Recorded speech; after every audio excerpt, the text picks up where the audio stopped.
Olá, queridos, mais uma vez, sejam bem-vindos a umdia.com, falando diretamente aqui de São Paulo, capital, hoje, com o nosso querido amigo e colega, Dr. Ernesto Coutinho Júnior. Sejam bem-vindos, hoje teremos uma programação com muita versatilidade, com muita alegria e satisfação. Doutor, seja bem-vindo, tudo bem? Como o senhor está, querido? Fique à vontade. Welcome! Muito bem, justamente por estar aqui diante de uma pessoa com a capacidade imagética como a sua, sorrindo sempre para a vida, né? Minha gratidão. E eu estou muito contente aqui por participar aqui desse podcast.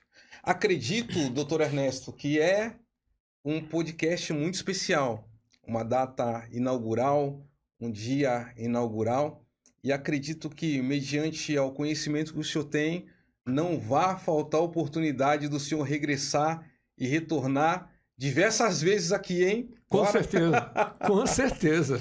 Doutor Ernesto Coutinho, conte-nos um pouco de sua origem, a federação que o senhor nasceu no nosso país, acerca dos seus pais.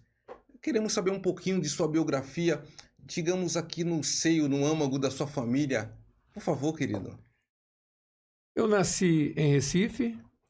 Meu pai ele fazia parte da diretoria do Banco Antigo Lavoura de Minas Gerais, aí depois passou a ser Banco Real de Minas Gerais e depois foi vendido para o Santander. Certo. E a minha infância, adolescência e uma certa parte da fase adulta, eu morei em Recife. E depois eu vim para São Paulo em 1992 e já estou aqui há 33 anos. Casado, doutor? Casado. Quantos filhos? 2 biológicos e 1 do coração, mas que é também meu filho. Doutor, é uma oportunidade, queria que o senhor mandasse aí um abraço para sua esposa, seus filhos. Sei que o senhor também é compositor. Eu gosto muito de fazer poesia, de fazer composição. Teatro. Teatro, tenho muitas músicas, né? Gente, mas escritor. Eu preciso de conhecer jovens talentosos que querem partir para o mundo artístico, porque tem muitas composições belíssimas que pode colocá-lo no degrau da fama. E o senhor também circula pelo campo da filosofia, é isso? Sim, gosto muito da filosofia, a mãe da sabedoria. Doutor Ernesto. E gosto muito de sorrir para a vida, transmitindo as poesias para todos os jovens, todos os adultos, todos os anciãos, porque a vida se torna mais prazerosa. Doutor, falando de biografia, eu sou natural de Niterói, estado do Rio de Janeiro. E olha, saudações a todos os meus primos de Niterói, São Gonçalo, Rio Capital, Copacabana. De forma especial, hoje estou mandando um abraço para o meu cirurgião dentista, Dr. Elias Neme, a nossa querida amiga Jurema, Vou ver. E não de forma diferente também para o Dr. Pablo, toda a galera do Porto da Madame Niterói, deixando aí um forte abraço. E detalhe, doutor, eu sou fluminense, tricolor da Laranjeiras, e o senhor torce para que time no Rio, doutor? Flamengo. Doutor, nós íamos deixar para o final essa parte, mas vamos deixar para o final. Tem muita coisa boa vindo por aí. Doutor, e obviamente lhe conheci já há alguns anos, brincadeiras à parte, né, toda essa alegria, todo esse transbordo de ter aqui o senhor conosco. O senhor é considerado um dos maiores tribunos aqui da Federação do Estado de São Paulo e do Brasil. Inclusive, esteve aí trabalhando de forma intensa, contínua, fazendo frente aí, representando a parte do direito penal, cuidando dessa parte que envolve uma série de situações e circunstâncias do judiciário. Inclusive, ele está me mostrando aqui, galera, o caso Nardoni. Né?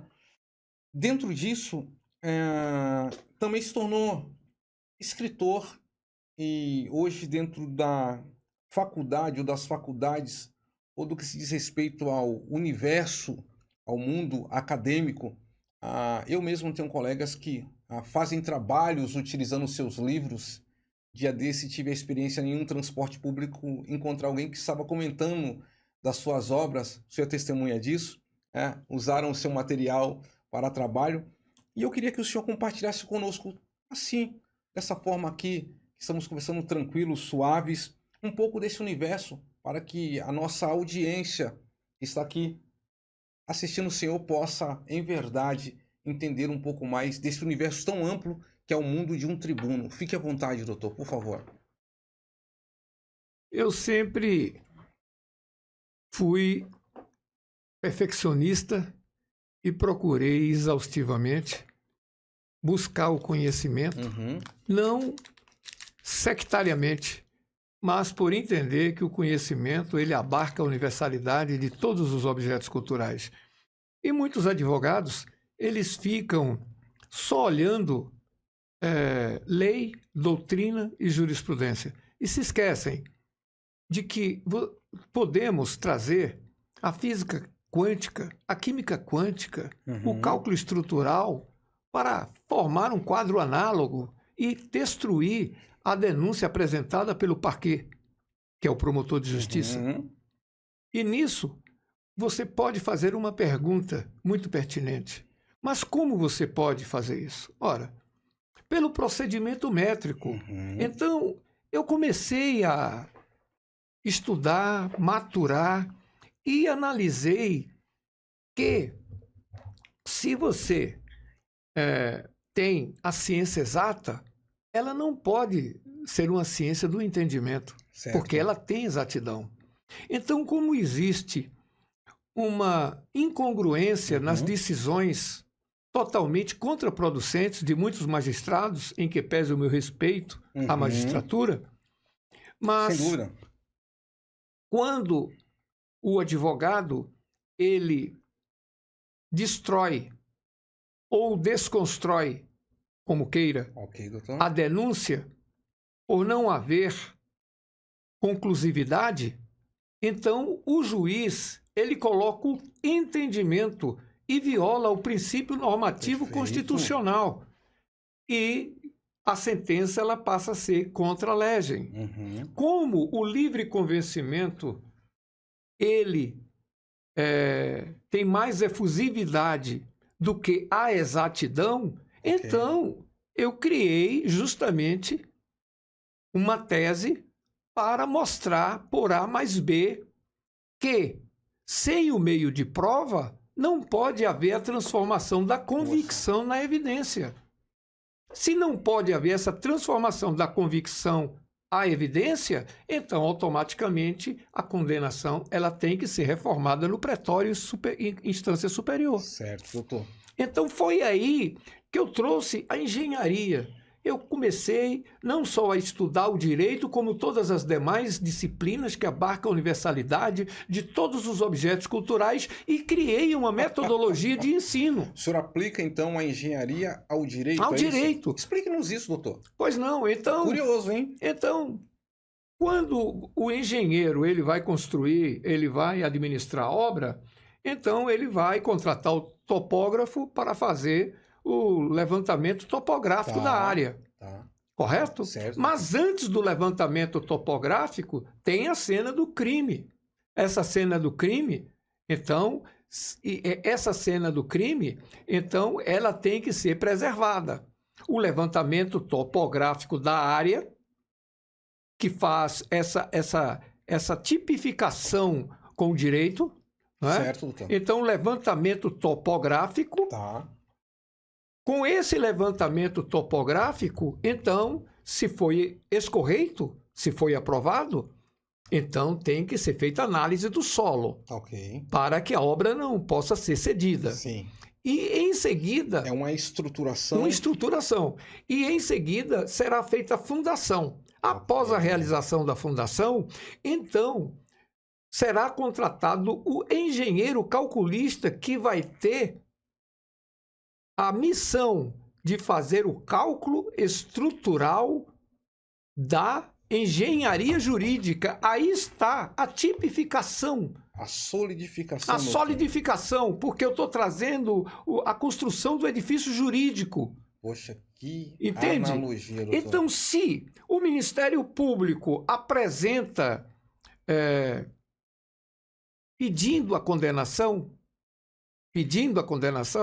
correto o assunto? Sim, doutor, compreendo. Pedindo a condenação. Então, por outro lado, o advogado com adestrado tirocínio em desfazer a prova acusatória. De forma generalizada, total, absoluta, automática, o senhor entra com uma intervenção nessa estruturação. Exatamente. Então, aí o juiz, ele vai aceitar a denúncia do promotor de justiça. Certo. Ou vai acatar a denúncia do promotor de justiça. Certo. Então, o edifício ele vai ser construído ou a favor do Ministério Público ou a favor Sim. da Defensoria. Sim. Entende? Então, uma vez esse edifício construído para o defensor, para o Ministério Público, então o advogado ele vai utilizar todos os meios cabíveis para que possa o magistrado rever uma decisão totalmente contraproducente à veridicidade dos fatos.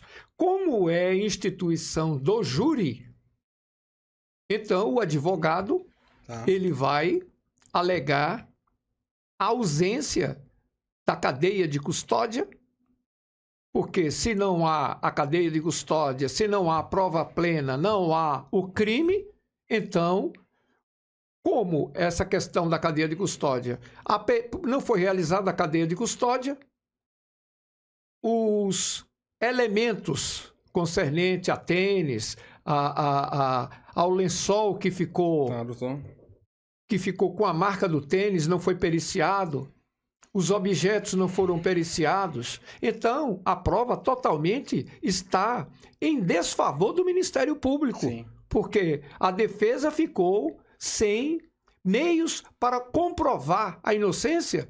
Por quê? Porque o Ministério Público ele tem o custos legis, isto é, o domínio da ação. E nesse jaez, o edifício ele será construído a favor da defesa. Eu estou tentando colocar aqui ao vivo pelo nosso Instagram.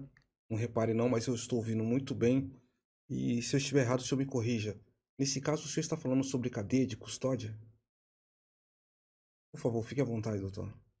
A cadeia de custódia. A cadeia de custódia tem a sua padronização, sim, tem o seu acondicionamento, tem o seu rastreamento. Sim. E todos os vestígios, seja cabelo, seja pele, seja urina, seja sangue, para que possa realmente confrontar com a defesa técnica, para que haja uma paridade de armas, tanto da acusação como também da defesa.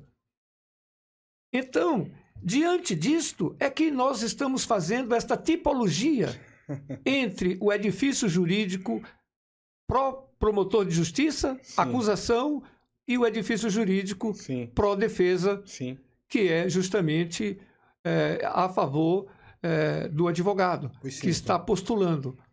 Então, quando o Ministério Público ele acata a decisão do delegado, e menoscaba que não precisava de fazer diligência, que isso é assim mesmo, então automaticamente ele está neutralizando toda a investida do defensor. Existe a denúncia. Existe a denúncia, mas, por exemplo, num caso como o caso dos Nardoni. Então, os Nardoni foi com o seu Ford Ka até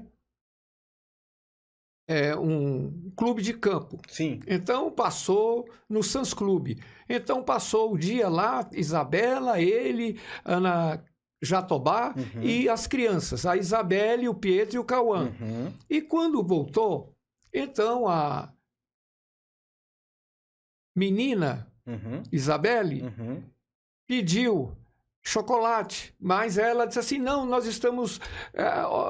A menina começou a chorar porque queria o chocolate. Sim. Então foram e voltaram. E ela foi naquela compulsividade de choro. Sim. Ao chegar no edifício London, Sim. então o que acontece? O Alexandre Nardoni pega a Isabelle no braço, Uhum. leva, abre a porta do apartamento, coloca ela no berço, liga o abajur, vai no outro quarto, vê que está tudo em ordem e volta Perfeito. para pegar o Cauã e o Pietro. E quando volta, então volta com o Pietro, com o Cauã e com a Ana Jatobá. Ok. Então ele olha para a cama, não está mais Isabelle. Ele vai no quarto e olha que a tela está cortada. Mas a condônoma do apartamento 73 viu uma pessoa morena correndo com um fardamento como se fora o próprio porteiro. E daí, quando ele vê a tela cortada, Sim. é claro, eu sou pai, você é pai Claro. também, então você procura saber onde é que está sua Claro, filha. Claro.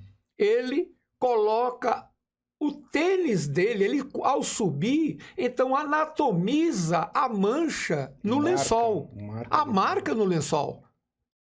Não é? Então o que foi que ele fez? Ele ligou para o pai dele e disse o que estava ocorrendo. Aí o pai dele disse assim, liga lá para a delegacia. Eu já vou sair agora para lá. Poxa, doutor.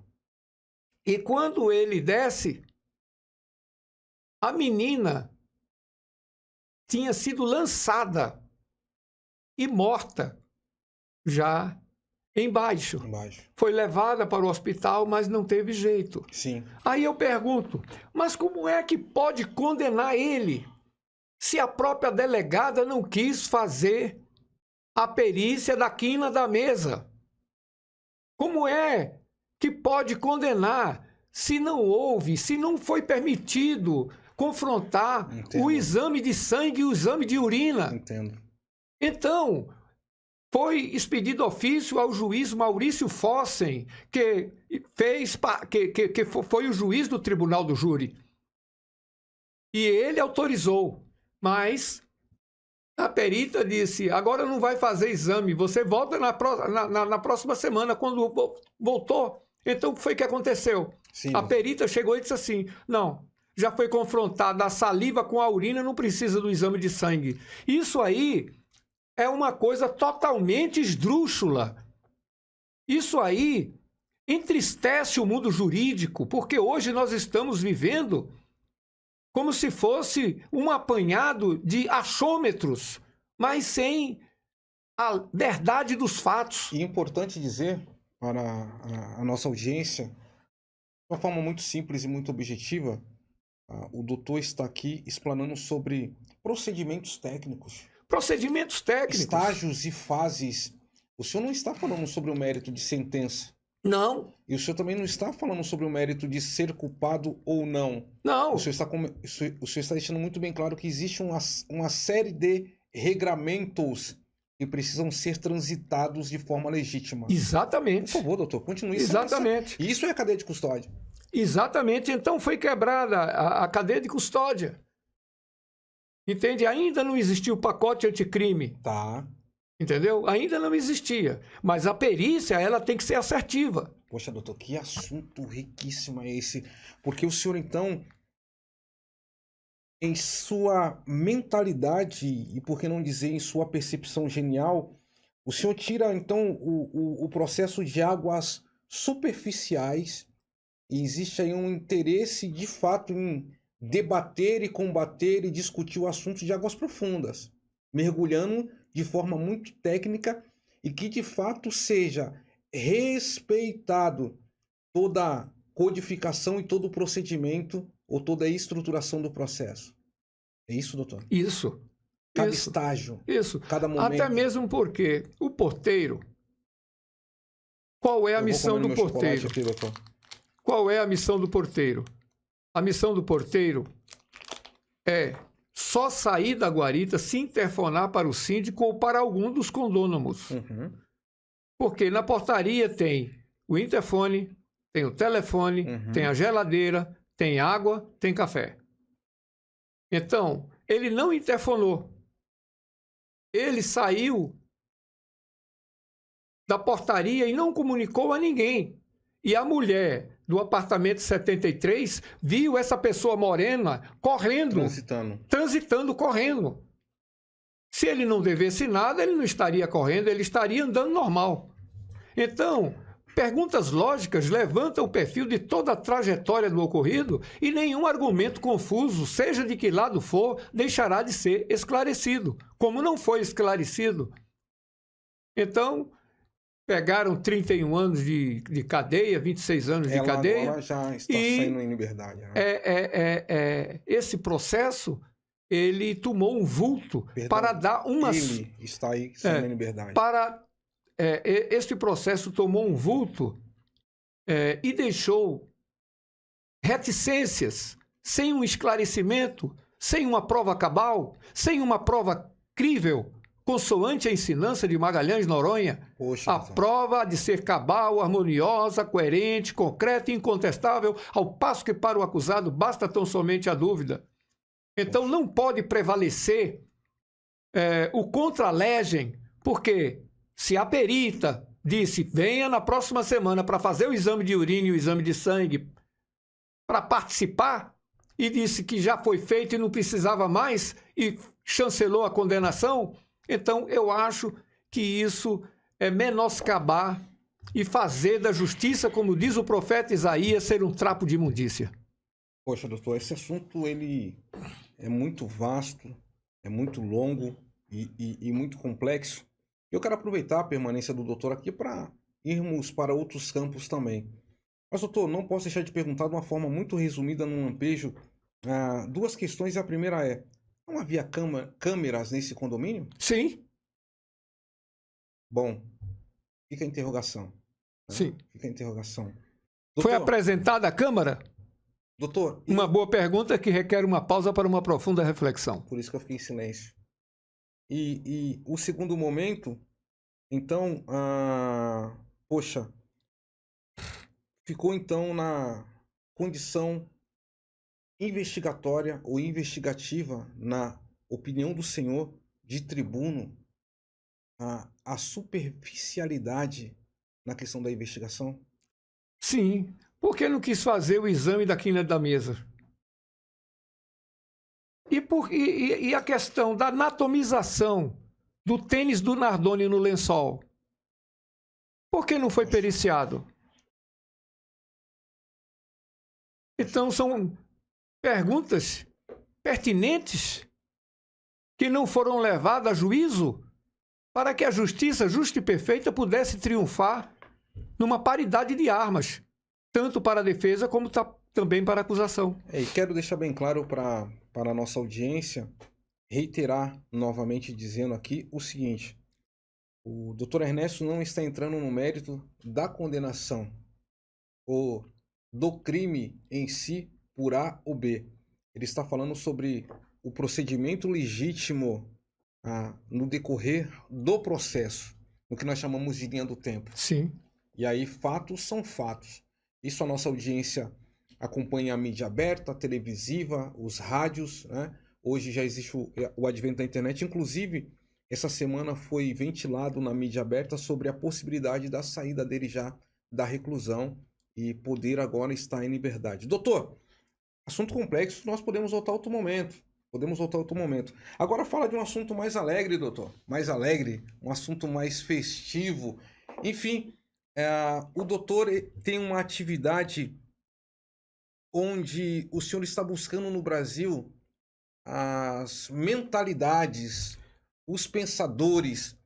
O senhor tem buscado o patrocínio da lei Ranouet, perdoe-me, né? São muitas informações, Ranouet.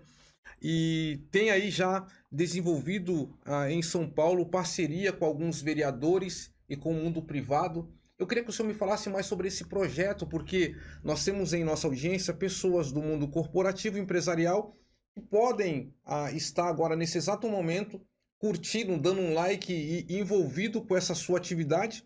que o senhor deseja deixar um legado para esses jovens e a próxima geração no campo da educação, no campo da arte, no campo da música e várias outras ciências que o senhor transita, e entre outros expertises também, outros formados aí que tem uma influência social. Eu queria que o senhor falasse à vontade sobre esse seu projeto que o senhor já está desenvolvendo aqui em São Paulo, capital. Nas infindáveis noites de vigília, Poxa. eu comecei a maturar o porquê milhares de mentes geniais nascem miseráveis, vivem miseráveis e morrem miseráveis sendo gênios. Então, o Brasil ele não está tendo uma visão meteórica para quintuplicar a sua riqueza.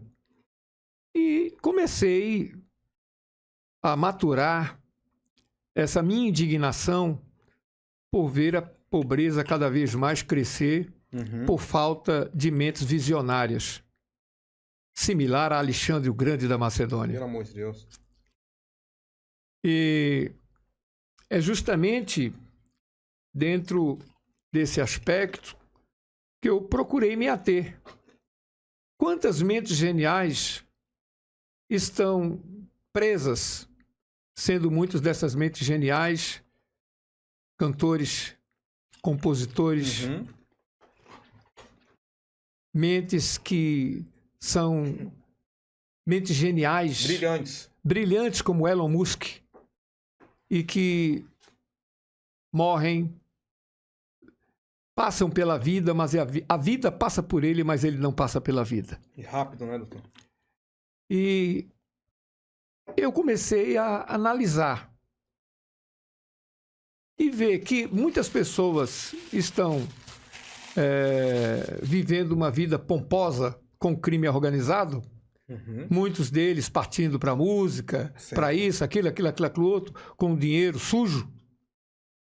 E essas mentes geniais que podem quintuplicar a riqueza brasileira, seja na área humana, na área exata e na área da saúde. Perfeito. Por que não reacender essas mentes brilhantes numa captação? Então, o nosso projeto, a nossa proposta é fazer com que os empresários possam nos receber, eu como também seus assessores. Os meus assessores, Edson Jerônimo. Poxa vida, obrigado, doutor. Edson Jerônimo, uma brilhante pessoa com a capacidade de servir, acima da média, um verdadeiro visionário e amante da maior de todas as belezas, sendo esta a beleza do conhecimento. Você me aperta, assim me abraçar, doutor.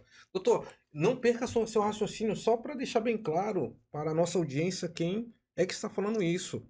O senhor é formado em Direito pela primeira faculdade de Direito do Brasil, e eu fui o orador da faculdade, né? Condecorado orador da faculdade, e fiz essa poesia em homenagem à Faculdade de Direito de Olinda. A história assim registra quando foi a conquista da ciência do saber. Foi após a independência de Olinda, quando aniquilada ainda por incêndio de invasor vil, mesmo com pouca idade, criou sua faculdade, a primeira do Brasil. Faculdade de Direito, patrimônio da ciência, em literatura, verso, prosa, na cultura, armou em seu próprio leito o gênio Rui Barbosa. Depois do encerramento, sem razão para dizer, até que um homem heróico de talento sonhou, iniciou, lutou bravamente, lançando em Olinda uma nova semente. Da cultura e do saber, honras ao doutor Barros Melo, que recriou este castelo majestoso, sólido, belo, que ninguém irá esquecer. E seguindo o exemplo, doutor, esse exemplo tão belíssimo e emocionante que o senhor deu, e nossos olhos estão aqui lacrimejando, brilhando de alegria, fiquei sabendo que o senhor era terrível, hermanito. Antes de concluir o curso, o senhor já estava dando aula, ministrando aula, palestrando na faculdade. Na faculdade, e os seus professores aí dando toda a chancela que o senhor era qualificado para isso. Como isso, doutor? De onde sai esse transbordo, essa genialidade? O diretor da faculdade, ele tinha uma admiração muito grande por mim, né? E eu também, eu sempre fui muito assim estudioso desde Sim. pequeno e sempre gostei de buscar não só o conhecimento do direito, mas como de todas as matérias, Sim. como filosofia, como psicologia, como sociologia, como história, antropologia. Sim. Então eu gosto de estudar tudo. Poxa. Eu gosto de ler. Eu sou viciado em ler e escrever. Tenho diversas obras publicadas. Quem quiser pode pesquisar na Amazon. Ernesto Coutinho Júnior. É só colocar livros Ernesto Coutinho Júnior. Coutinho Júnior. Inclusive, segredo meu aqui, o senhor foi premiado pela Universidade de Washington, D.C., nos Estados Unidos, recentemente. E fiquei sabendo também que o senhor teve outra premiação. Fale brevemente, o tempo está rolando. Eu fui premiado, né? Desculpa pegar o senhor assim de calça curta. Eu fui premiado também, né? Com a medalha embaixador Sérgio Vieira de Mello. Inclusive na própria consagração em que eu fui consagrado com esse diploma, tem o selo do embaixador e eu guardo, prezo com muito carinho. O quadro é muito grande, né? Então tem que encontrar um espaço para colocar esse quadro.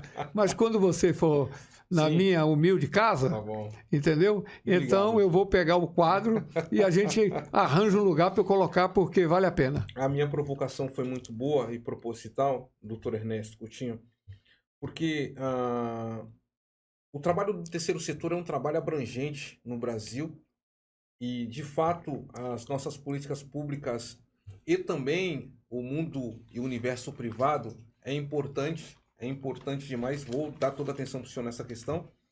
Nosso universo privado em conexão, porque o senhor tem conseguido transitar entre esses três elementos, essas três características.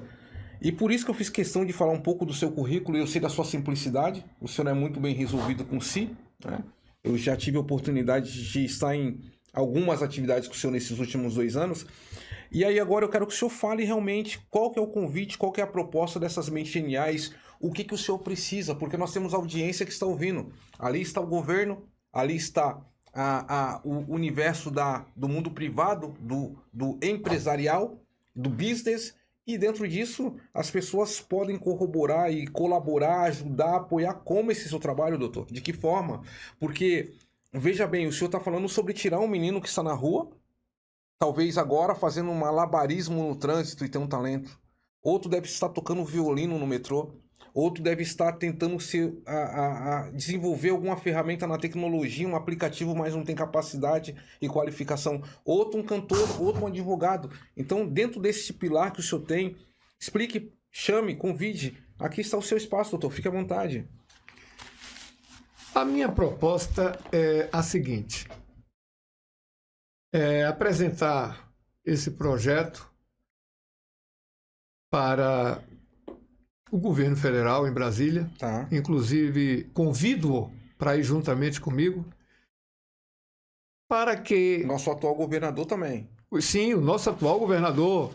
Inclusive, eu sou um aficionado do Tarcísio Gomes de Freitas. Tem feito um bom trabalho, com certeza. É um excelente governador, uma excelente pessoa, técnico, e eu quero que, se ele tiver o momento prazeroso de estar ouvindo esse podcast... Mande uma mensagem para ele, tá? É o espaço. Eu mando uma mensagem aqui para o governador, precioso governador Tarcísio Gomes de Freitas.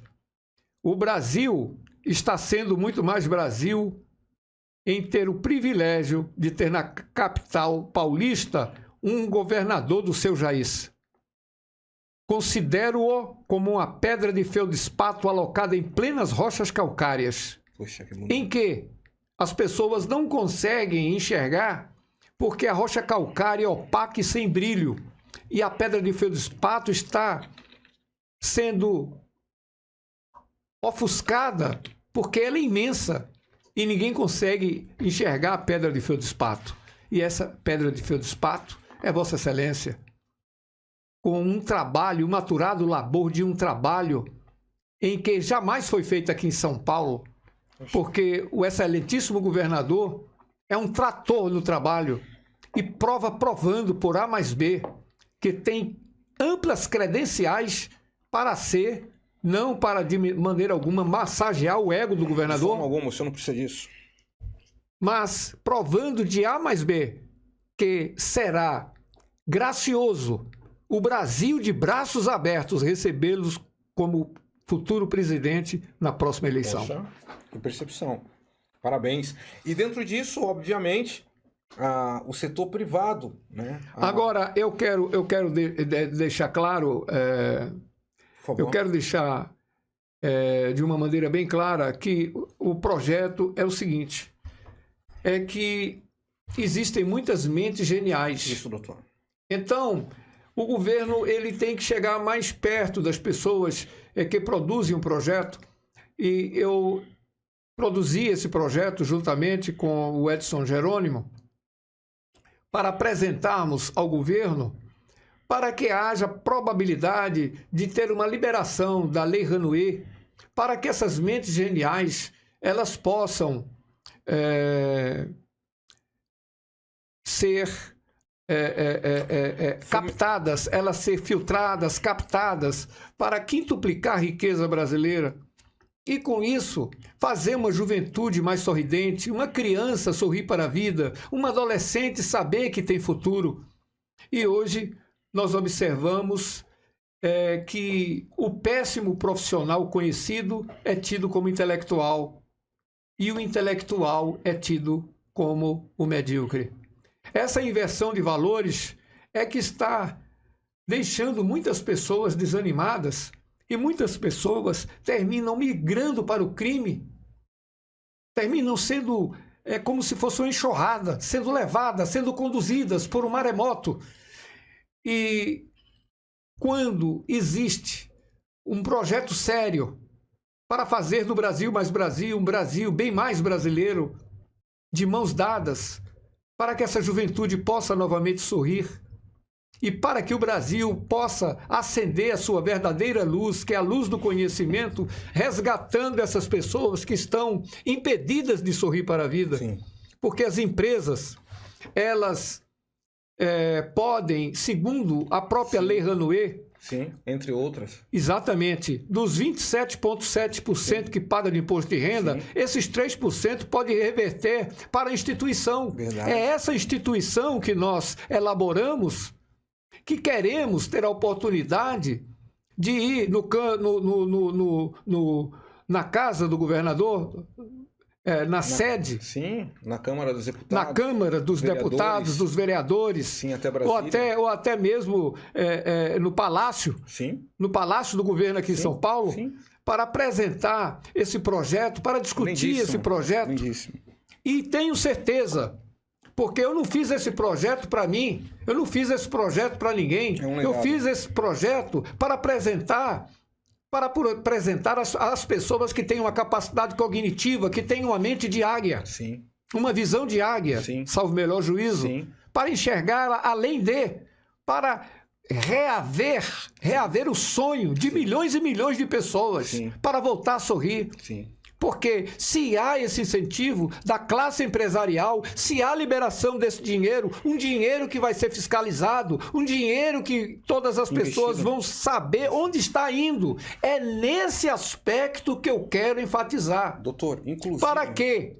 Para que essas pessoas elas possam para que essas pessoas elas possam fazer engenharia, Sim. ser um bom engenheiro, Sim. ser um bom médico, Sim. e saber como produzir, Sim. como fazer com que essa mente genial, Sim. seja de qual for a profissão, Inclusive- possa dar uma rentabilidade que o Brasil jamais teve. Inclusive, doutor, eu fico feliz, e de fato o senhor sabe que eu não tenho essa vaidade, eu pude ofertar parte da contribuição no plano de marketing, tá, que nossa equipe hoje trouxe o senhor no podcast, entre outros bastidores, mas o senhor tem muita gente qualificada ao seu redor, os seus assessores estão preparados, estão fazendo um grande trabalho.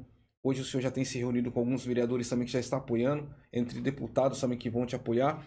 Obviamente, e o empresarial também, o business. E eu achei lindo quando o senhor comentou sobre voltar da vida do teatro, o cinema.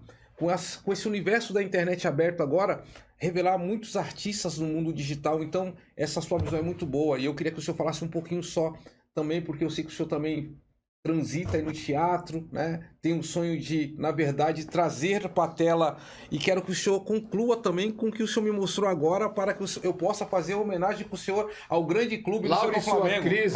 Laura e sua crise existencial como morador de rua. Fico feliz de vê-lo inspirado assim. Laura e sua crise Fique à existencial. vontade, doutor. Bem, a peça teatral vai arregimentar milhões de jovens. Só que o senhor agora vai ter que saber articular para deixar eles curiosos. É. Não entregue tudo. Dê uma trilha, um Sim. teaser. Então, milhões de jovens, então, serão captados, porque são mentes geniais, muitas mentes geniais segregadas, sem oportunidade de sorrir para a vida, serão captadas para poder ser um futuro artista. E quero, neste momento, enfatizar que eu tenho uma capacidade, eu sou escritor, Sim. tenho mais de 35 livros, Uhum. e tenho um livro a mais agora para ser publicado em maio. E eu criei uma peça teatral, eu vou deixar ela bem, bem Enxuta, resumida, bem enxuta. enxuta, né? Para poder dar o gostinho, né, da pessoa querer participar da primeira peça teatral quando isso for realmente chancelado. Laura e sua crise existencial com o morador de rua. Laura, ela foi rejeitada por sua mãe. E ela, uma menina da raça negra. E a Dona Bianca e o seu Alfredo não podiam ter filhos, porque a Bianca, ela não podia ter filhos. E nisso, Laura, ela, por ser da raça negra, era a segunda opção da família. A primeira sempre foi o Vinícius, porque era loiro dos olhos azuis. E com o perpassar do tempo, ela, na pré-adolescência, adolescência, começou a ficar deprimida, a ver o pai do vizinho... Laura era adotada? Era. Era adotada. Era. Laura era adotada. Então começou a querer o pai como o pai do vizinho, a mãe do vizinho, e nisso ela foi piorando e o pai começou a acordar e conduziu-a aos especialistas. E ela teve uma sensível melhora com o psicoterapeuta. Mas ela pediu ao pai para arranjar um emprego para ela. E ela, de dia, trabalhava durante o dia e à noite ia para a faculdade, porque ela foi fazer psicologia para entender o seu problema. E nessa ida e vinda constante, ela se depara, quando sai da faculdade e vai para a lanchonete, um trailer, com um morador de rua, mal cheiroso, e chega para ela e diz assim: moça, por favor, paga um lanche para mim com refrigerante, que eu estou morrendo de fome, eu não comi hoje. Ela, pois não, pagou o lanche. E ele, lanchando, começou a falar sobras de uma conversa que era justamente aquilo que ela esperava do psiquiatra, do psicólogo, do psicanalista, do terapeuta, e não encontrou. E ela começou a retornar para casa ruminando as sobras dessa conversa que fez bem a ela. E no outro dia ela já estava feliz para falar novamente com um morador de rua mal cheiroso. E chegou o ponto que ela abandonou todos os medicamentos e ela continuou sempre procurando o morador de rua mal cheiroso. Até o ponto que ela disse para a mãe: eu vou alugar um pensionato porque agora eu quero começar a viver a minha vida. Sim. A senhora sempre pensou por mim, falou por mim, decidiu por mim, escreveu por mim, mas agora a senhora não vai mais escrever uma linha da história da minha vida, porque eu vou começar... durante um bom tempo de sua vida sobre essas fragilidades e a sua personalidade estava morfinhada, as pessoas a conduziam constantemente. E ela chegou aí e disse assim, eu me olhava no espelho, mas eu não sabia quem era Laura. Então, eu era como um balão sem vento, como rosa sem um jardim, como soluço sem alento. Hoje, eu me olho, eu sei quem eu sou, eu sei onde eu estou e eu sei onde eu posso chegar. Sim. Antes eu não sabia. A senhora não vai, a senhora decidia por mim, a senhora falava por mim e eu não sabia quem eu era. Eu não tinha identidade, hoje eu tenho identidade. Sim. Eu aluguei um quarto no pensionato. A partir de hoje eu não venho mais para casa, mas a senhora é minha mãe, Vinícius é meu irmão, meu pai, mas hoje eu sei quem eu sou. E eu vou comprar roupas para o morador de rua mal cheiroso e vou ajudá-lo. Não, deixa que eu compre. Não, a senhora não vai fazer nada. Tudo agora quem vai fazer sou eu. Eu não quero de maneira alguma andar de muleta. Eu quero andar com minhas pernas próprias. Eu quero pensar com a minha mente. Eu quero olhar para o espelho e saber quem eu sou. Sim. E disse, tá bom, minha filha.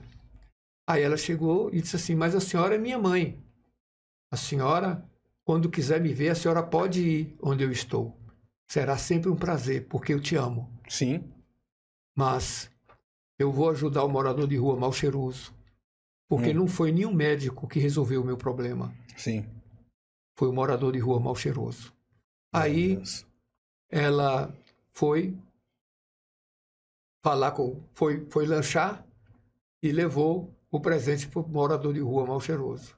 Aí chegou às 9 horas, ela lanchou e quando terminou de lanchar, começou a chorar, as lágrimas caindo em 4, porque o morador de rua mal cheiroso não chegou.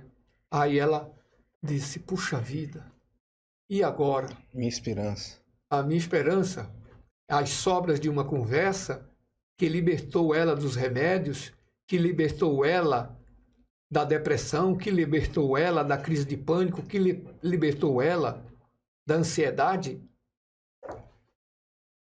Aí ela voltou chorando e soluçando. E de repente, quando ela não tem mais esperança, uma pessoa por trás dela dá 3 tapinhas. Laura, e agora com você está tudo bem? Ela olha, sorri e diz, agora sim, está tudo bem. Enredo do livro, enredo da peça, enredo do livro e enredo da peça. Laura, ela, como não encontrou cura com nenhum dos especialistas, ela criou dentro do seu próprio subconsciente o personagem de morador de rua mal cheiroso. A Matrix. E viveu ansiosamente esse personagem e com ele encontrou a cura.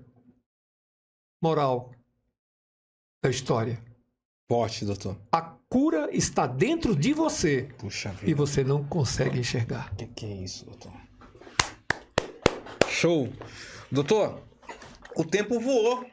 Muito, muito rápido. E agora, ó, para os nossos amigos do Rio de Janeiro, aterro do Flamengo, Flamengo, Mengo. Galera, sou tricolor, hein? Flusão das Laranjeiras. Tem que ser aqui. Doutor Ernesto agora vai fazer uma homenagem aos senhores, tá bom? Eu vou colocar aqui. Ele pediu para que eu pudesse aqui ajudá-lo. E nós vamos. Doutor Ernesto Coutinho e Flamengo. Doutor Ernesto Coutinho e Flamengo. Olha isso, gente. Por isso que é bacana do podcast. Doutor, agora é o senhor com seus amigos do Flamengo, com seus amados. Esse timer é seu, o senhor pode cantar, ficar à vontade. Que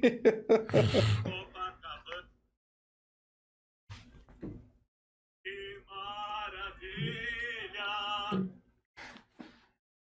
À vontade, doutor. Que maravilha é sobrevoar o Rio de Janeiro, andar em Copacabana e ver o Flamengo jogar. Que maravilha! Domingo ir ao Maracanã, ver o Flamengo entrando em campo, as bandeiras tremulando, a torcida ecoar. Mengo, Mengo, Mengo, Mengo do meu coração, Mengo sempre Flamengo, meu eterno campeão. Que maravilha é sobrevoar o Rio de Janeiro, andar em Copacabana e ver o Flamengo jogar. Que maravilha! Domingo ir ao Maracanã, ver o Flamengo entrando em campo, as bandeiras tremulando, a torcida ecoar. Mengo, Mengo, Mengo, Mengo do meu coração, Mengo sempre Flamengo, meu eterno campeão. Que maravilha! Doutor, olha, o tempo voou. Eu tenho essa de certidões aqui. Nós vamos fazer um corte sobre isso. Vamos fazer um corte. Fique tranquilo. Eu quero que o senhor mande um abraço que o senhor cantou. Tem que terminar, doutor. Mande um abraço para os seus irmãos, o Clube do Flamengo, Regatas do Flamengo, não é isso? Quero, neste momento, externar o meu abraço para toda a torcida do Flamengo.